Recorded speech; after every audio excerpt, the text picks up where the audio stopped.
In June 1972, a woman appeared in Sadr Sinai Hospital in nothing but a white blood-covered gown.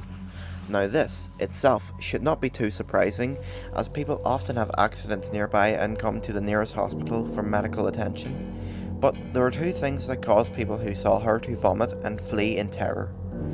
The first being she wasn't exactly human.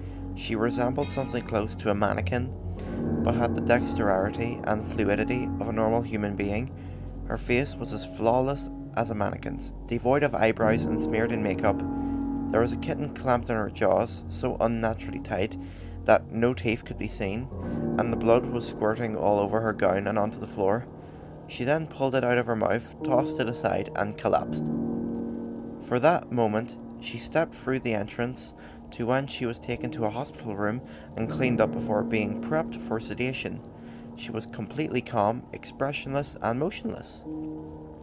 The doctors thought it would be best to restrain her until the authorities could arrive, and she did not protest.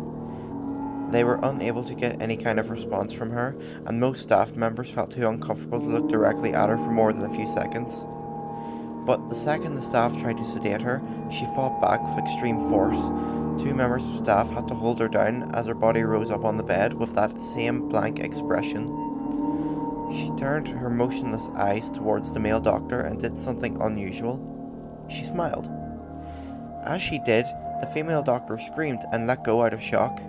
In the woman's mouth were not human teeth, but long, sharp spikes, too long for her mouth to fully close without causing any damage. The male doctor stared back at her for a moment before asking, "What the hell are you?"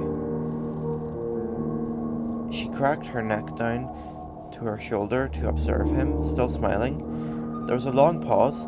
The security had been alerted and could be heard coming down the hallway. As he heard them approach, she darted forward, sinking her teeth into the front of his throat, ripping out his jugular and letting him fall to the floor, gasping for air as he choked on his own blood.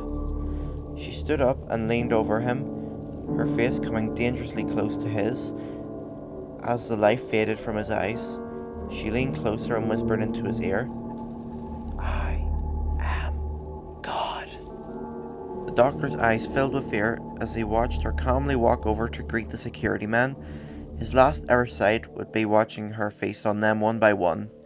The female doctor who survived the incident named her the Expressionless. There was never a sighting of her again.